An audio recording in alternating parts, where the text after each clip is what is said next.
Then I talked about obligation, and this is very interesting. I used the verb must. Must followed by an infinitive without to. So for example, you must finish the tablets, you must relax, you must stay at home for 3 days, and you must look after yourself. Now that in English is how you express obligation, something which is you are obliged, forced to do, all right? It's a strong verb in English. Now the opposite, mustn't, means prohibition. If you do that, okay, so very strong verb. You mustn't drink alcohol. You mustn't do anything energetic, and you mustn't jump about, all right? So must and mustn't. Must, obligation, mustn't, prohibition. Then I said something else. I said, you don't have to stay in bed. Now that's very interesting because that's optional obligation. And it's the same as saying you don't need to stay in bed. You don't have to stay in bed, it's optional. Or you don't have to stay indoors. I also said, you don't have to pay me. It means it's not necessary. So that's optional obligation with have to. So that's an important lesson. Must, mustn't, and have to as different ways of expressing obligation. Great. So now you have to study more English. You must read and watch your English lessons, okay? And I must see you again next time. Okay then, goodbye. Good evening. Welcome to this week's edition of Let's Talk, our discussion program with our commentators, Tom and Marie. How are you? Fine, Eric. Fine. Good to see you again. Well, did you have a good weekend? Very good, thanks. I relaxed in the country. I have a house there. It's so peaceful. A healthy weekend. And you, Tom? Well, I had a great weekend too. I stayed in the city and it wasn't peaceful. I went out a lot and made some new friends. Sounds like a good weekend to me. So, the same old story. A relaxing, peaceful life in the country compared with an exciting life in the city. Where's the best place to be? In the city or in the country? Let's discuss this more. Sure. I'll convince you that gardening's more interesting than the pollution and chaos of the city. Well, I'm not so sure about that. Last weekend, I went to the cinema, a rock concert, and 2 parties. Gardening isn't for me. Really? Your weekend certainly wasn't relaxing. Don't you feel tired? Well, maybe a little, yes, but I love city life. The city offers so many things. It's fantastic. I don't agree with you. Life in the city is too stressful. You rush around all day long. And then there's the traffic and finding a parking space. Walking in the woods is far better than being stuck in traffic jams. I'm really thinking of moving to the country. Well, I don't think I could ever live in the country. I'd die of boredom. It would be a problem for my work, too. You're wrong, Tom. You can work from home. A friend of mine does this. He works from home. He uses the internet for email and virtual meetings. He goes to the office in the city 2 or 3 times a month. He's got 3 children, and life in the country is great for the family. And he loves gardening too. And gardening is difficult in the city, isn't it? Sure, but country life is so isolating. You don't meet new people. Well, okay, the city is more polluted, more stressful, but country life is so boring. I like meeting new people, making new friends, and in the city, it's easy to meet new people. I'm not so sure about that. Whenever I'm in the country, lots of my friends come to visit me. They all complain about the stress of city life, and they really enjoy the peace and quiet of the country. I'm sure that sooner or later, You'll arrive too. Let's bet on it. But if I do come, I'll bring a few friends and maybe we'll have a party. Okay, I'll be waiting for you. Of course, you're invited too, Eric. Oh, thanks, Marie. Okay, this is a good compromise. A less stressful weekend for Tom and a more exciting one for Marie. Well, the city or the country? I think it's difficult to say where it's best to live. It depends upon your taste. The country life is more relaxing, whereas the city life is more exciting. Well, time to say goodbye. Goodbye, Marie, and goodbye, Tom. Goodbye, Eric. Goodbye, Eric. And goodbye to you. And see you again next time on Let's Talk. Did you notice how we call life in the city, city life, and life in the country, country life? City life is more exciting, but also quite stressful.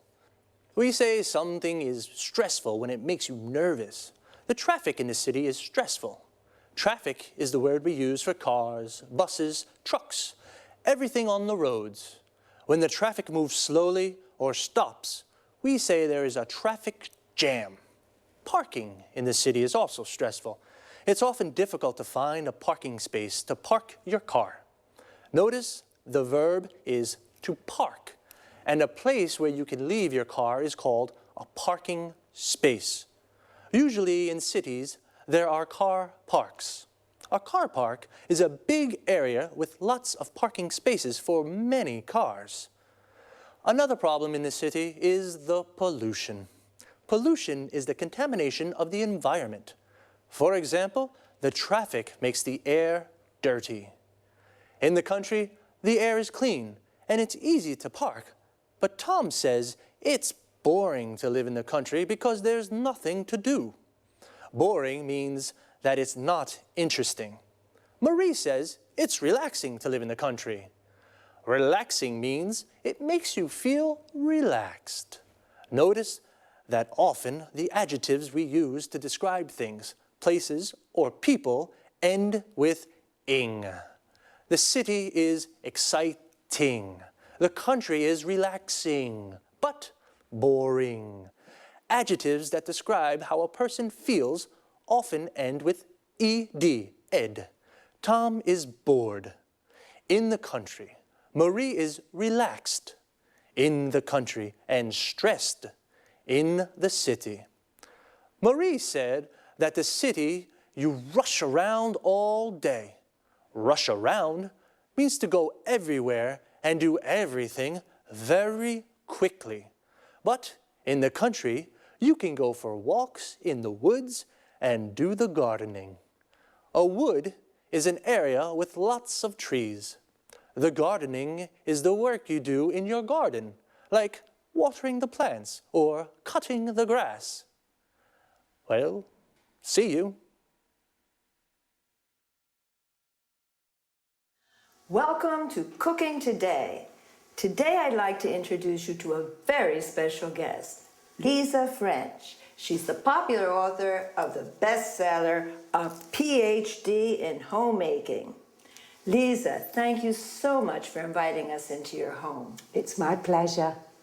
If you're wondering what to make for lunch, if you have to prepare a last-minute dinner, then Lisa's the person to ask for help. Listen, Lisa, I'm having a dinner on Saturday. Could you give me a tip on a quick and tasty dessert? Of course.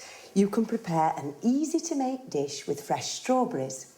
The strawberry season only lasts a few weeks, so it's worthwhile making the best of in-season berries. And it can be made in a jiffy. Oh, strawberries. I absolutely go mad about strawberries. So let's get started. Just the idea of strawberries makes my mouth water. First, wash, drain, and hull strawberries for 4 servings. Then, mash them to a pulp. All of them? No, you have to put aside some good ones for decoration. Okay, then what? Next, whip about half a pint of cream. Then whisk 2 egg whites stiffly and fold into the cream.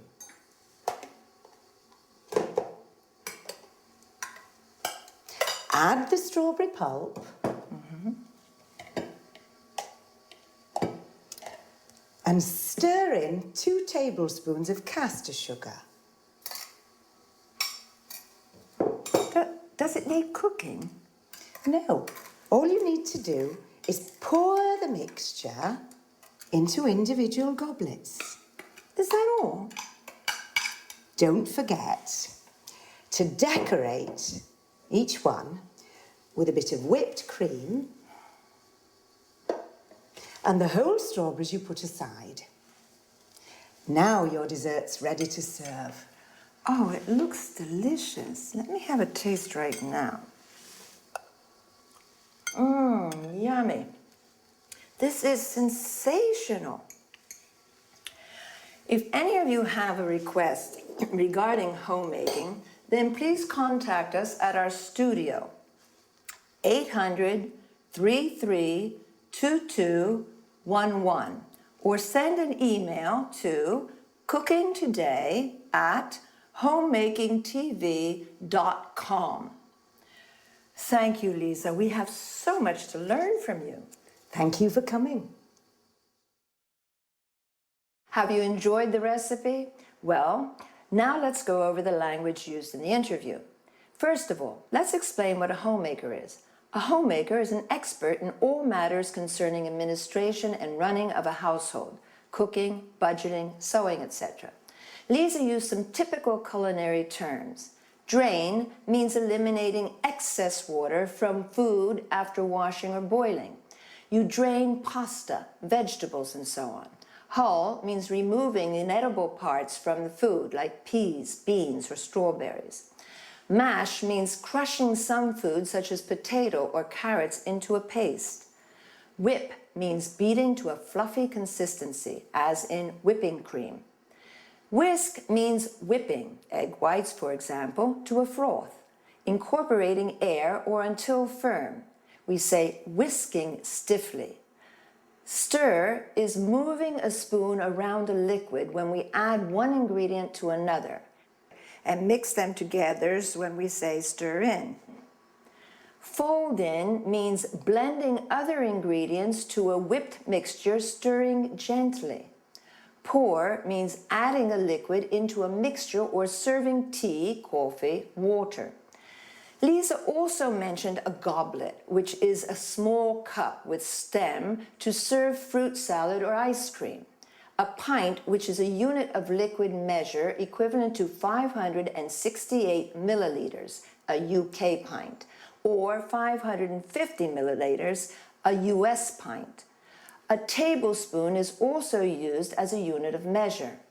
In order to express appreciation about food, we say tasty, delicious, yummy, mouth-watering. Lisa said in-season berries to mean fresh fruit. Otherwise, we say out of season, not to be confused with the word seasoning, which means adding salt, pepper, and other spices to food. A berry is a small fruit, such as a strawberry, blackberry, raspberry, blueberry. Another useful term is serving. You can also say helping. It refers to individual portions of food. Well, I hope you've had a good time, and I'll see you next time.